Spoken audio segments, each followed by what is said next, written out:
the song in her head. Ellie left LA, and on she went.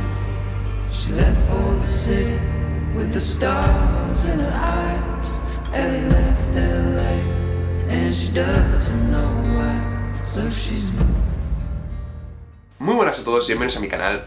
Hoy vamos a hablar de uno de los personajes que para mí es uno de los más interesantes de todo el panorama actual e incluso de la historia de las series en España. No es otro personaje que Berlín, de La Casa de Papel o Money Heist en inglés, y Berlín para mí es un personaje con muchísima fuerza, un personaje que ha causado un impacto increíble en todos los espectadores de La Casa de Papel, y un personaje que tiene algo distinto, un personaje que tiene magia, muchísimo carisma, y que ha conseguido, ya os digo, que la mayoría de las personas que ven La Casa de Papel piensen que es el mejor personaje. Pero esto, ¿por qué ocurre? Al final, ¿qué nos hace como espectadores sentir que una persona tan contradictoria, tan deleznable en algunos momentos, se convierta en uno de los personajes favoritos de toda la ficción? Y es que voy justo a ese punto. Ya desde hace unos años, en la ficción en general, los personajes blancos o negros han dejado de tener interés.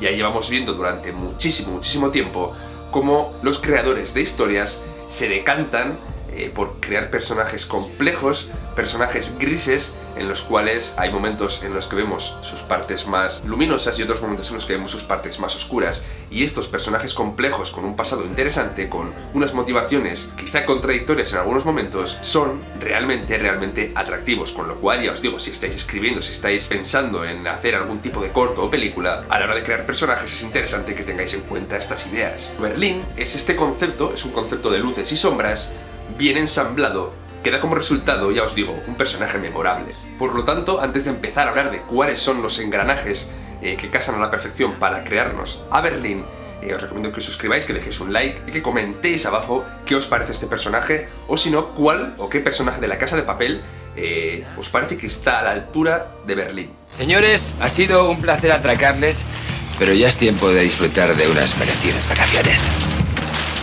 Así que nada, lo primero que quiero comentar de este personaje es que según aparece en La Casa de Papel, según entra en la historia y según tenemos nuestro primer contacto con él, porque al final ya os digo que es muy importante cómo un personaje se presenta con respecto al espectador, pues la presentación, digamos, de Berlín es un poco difícil de digerir, porque se nos muestra como un personaje muy desagradable. Nos hace incluso sentir incómodos como espectadores, lo primero, y esta es la primera característica de él, porque es un machista o un misógino. Durante la serie continuamente vemos cómo hace comentarios desagradables con respecto a la mujer y cómo hace comentarios que ahora mismo ya chirrían mucho, y eso está bien, porque al final cuando ese tipo de comentarios chirrían es que la sociedad va avanzando de alguna forma, pero pone difícil para el espectador empezar a conectar o tener empatía con alguien así. Un pequeño apunte para hacer este análisis: voy a ir hablando de cosas que van a ser buenas y cosas que van a ser malas, porque son las piezas, al final, como he dicho, que conforman el personaje que estamos analizando. Aparte de machista y misógino, también es un ególatra. Continuamente se siente, o vemos cómo él se siente por encima de los demás. Él tiene un concepto de sí mismo muy elevado, y eso hace que desprecie, ya como digo, no solo a las mujeres, sino a todo el mundo a su alrededor, porque se siente incluso más inteligente que ellos. Además, es capaz de llevar estos intereses propios o personales hasta el final y enfrentarse con cualquiera que los cuestione o que tenga el atrevimiento de ponerse en medio. Soy un ladrón, pero tengo todo el derecho del mundo a no ser difamado. ¿Qué más? Entrando en el lado positivo, Berlín es un hombre carismático, y esto es uno de los grandes motivos por los que ha triunfado. Y aquí sí que hay que dar mucho mérito al actor Pedro Alonso, que consigue darle una chispa magnética a este personaje. Ya hemos hablado de cómo existen otro tipo de personajes carismáticos en el canal, como pueden ser Tom Shelby o incluso Jax Teller de Sons of Anarchy, y creo que el personaje de Berlín, a su manera, consigue exactamente lo mismo. De hecho, ha sido tan importante para la serie que, a pesar de que su historia se haya terminado, han querido seguir manteniéndole en la ficción y han querido crear un flashback con respecto a su personaje, poniéndolo como uno de los que ideó este nuevo golpe que estamos viendo en la parte 3 y en la parte 4 de La Casa de Papel. Ya os digo que el hecho de que lo hayan mantenido es porque Berlín fue uno de los personajes clave y uno de los puntos más atractivos de las dos primeras temporadas. Si un pintor te dijese que le quedan 3 años de vida, le pedirías que dejase de pintar. Andrés, por favor. Mira. ¿Le habrías pedido a Michelangelo que dejase de esculpir a su David? No, claro que no. Le habrías dicho Forza. Michelangelo. Porque él, aparte de ser carismático, también es un hombre apasionado. Vemos cómo muestra pasión por la vida en general, cómo disfruta de lo que tiene a su alrededor, cómo vive cada momento con una intensidad envidiable. Lo que más pesa es la vida, hermano. La vida. Y luego estoy yo, que me muero y sin embargo me caso. ¿Me parece una contradicción preciosa? E incluso cómo ama su trabajo, cómo ama esa parte de él de ladrón en la cual se considera casi un artista, y a pesar de que, ya os digo, que está enfermo, él quiere mantener esta pasión, quiere seguir haciendo lo que realmente se le da bien hasta el final. Todos vamos a morir.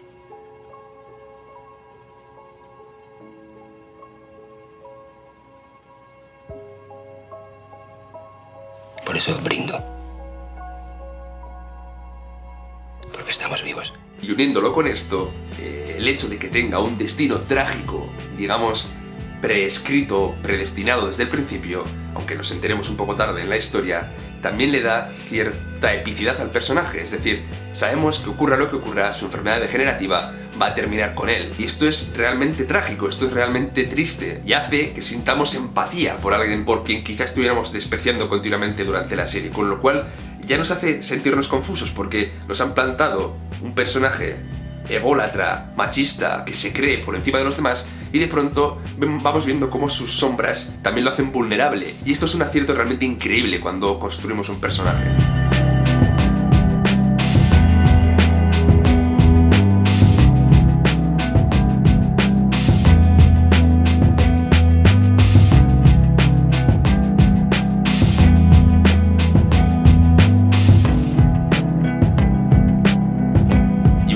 Digamos que con ese hilo de su destino trágico, él quiere que su plan, uno de los planes que él ha forjado, se lleve a cabo, se sacrifica incluso por este plan, quiero decir, lo cual también le da una especie de epicidad aún mayor al personaje, porque vemos como su sacrificio al final, creyéndose un personaje por encima de los demás, consigue que todos los demás se salven, pero a lo largo de la serie sí que le vemos como que vive al límite, como que vive continuamente en un peligro constante, en un enfrentamiento constante con los demás, en una tensión que genera continuamente con los demás. Y lo más importante es que se le ve cómodo en esta tensión, en este límite, y eso es realmente atractivo. Sei un muoio da partigiano.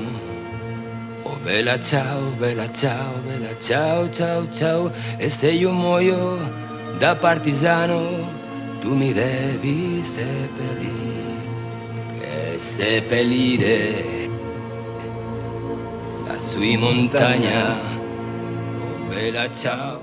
Y ojo, que otra de las claves es que también es alguien elegante, es alguien sofisticado, es alguien que a pesar de ser repulsivo en ciertos aspectos de su vida, también es muy refinado para otros. Y esa mezcla de elegancia repulsiva también funciona muy bien, porque todo se convierte en una mezcla de soberbia magnética, con la cual, a pesar de que el personaje, ya os digo, que no sea bueno, conseguimos empatizar. Este mejunje que estamos creando no nos dé como resultado un personaje positivo, porque tiene muchas partes oscuras, nos hace querer saber más de él, y al final eso también es la clave. Un personaje funciona cuando el espectador siente que quiere saber qué es lo que le va a pasar a continuación o cómo se va a desenvolver en la situación que viene después. Ahora quiero entrar en otra parte también muy importante a la hora de crear un personaje, y es que para que las tramas funcionen muchas veces los lazos intensos, los lazos poderosos dan mucho juego. ¿A qué voy? A que el hecho de que sea Berlín el hermano del profesor también nos crea una sensación de que todo lo que tiene que ver con él es más importante. A un lector, a un espectador de cine, estos lazos familiares tan intensos le hacen sentir empatía, le hacen sentir preocupación por los personajes. Parecerá una tontería, pero funciona. Un personaje con vínculos importantes con otros personajes que también nos gustan hace que gane en importancia.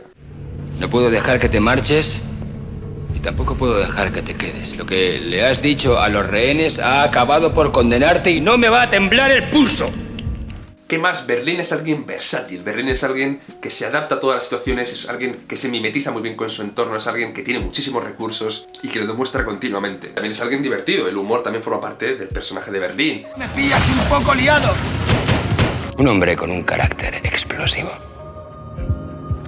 Es un humor bastante ácido, es un humor que va un poco ligado a esa sensación de que ya lo ha vivido todo y que está en el momento final de su vida riéndose de cualquier situación y de cualquier momento tenso hasta el extremo. Y ahora, señora de Fonollosa, nos toca abrir el baile nupcial, pero antes, una pequeña sorpresa. ¿Cuál? También es un personaje capaz de amar, y esto es muy importante. Es un personaje que quiere a su hermano, es un personaje que ha encontrado el amor, según él, 5 veces, con lo cual cree muchísimo en el amor. O incluso su relación con Palermo también creo que es muy interesante, como Palermo está enamorado de él, obviamente como todos nosotros, pero él no puede corresponderle porque no siente esa atracción sexual, pero sabe que Palermo es alguien increíble a quien él quiere y alguien que ha aportado muchísimo a su vida. Y eso le da un punto de honestidad también interesante. Pero también es un hombre muy egoísta, que, como digo, el hecho de que cumpla sus objetivos o consiga lo que quiera no va a hacer que se detenga por nada ni por nadie. Y bueno, hasta aquí la radiografía de este personaje, que para mí ya os digo que es alguien que me resulta realmente interesante. Sí que es cierto que en las últimas 2 temporadas de La Casa de Papel su protagonismo se ve un poco reducido, a pesar de que es importante en el plan porque él formó parte de esa forja de la idea. Se ve reducido un poco a un secundario, cuando en las primeras 2 temporadas brillaba en cada capítulo. Ahora bien, también pienso que la herencia, o digamos que el heredero de este personaje dentro del atraco, es Palermo, y también pienso que es un personaje muy bueno. Cumple con algunos de los puntos que hemos comentado anteriormente, aunque a la vez también es distinto, están enfocados de una manera distinta, pero cumple con esa idea de personaje gris, personaje carismático dentro del atraco, como digo. Y funciona muy bien. Con lo cual comentadme qué os parece el personaje de Berlín. Ya os he dicho quién es. Al final igual otro personaje que os parezca igual de interesante, porque creo que con Tokio también han querido crear un personaje gris, caótico, aunque el resultado no es tan bueno y quizás sea por el propio actor, por ejemplo, que es alguien quizá más talentoso que Úrsula Corberó, sin quitarle mérito a ella, que creo que no lo hace mal, pero es que ya os digo que Pedro Alonso pienso que lo hace muy bien. Ya os digo que Tokio no es un mal personaje, pero no está a la altura de este. Así que nada, recordad que si estáis escribiendo, estáis creando guiones, estáis en un proceso creativo, incluso de creación, de ilustración de personajes, acordaos de darle siempre luces y sombras que enriquecen muchísimo al personaje, darle motivos, darle un pasado, y funcionará muchísimo mejor. Un saludo y nos vemos dentro de poco por el canal. ¡Hasta la próxima!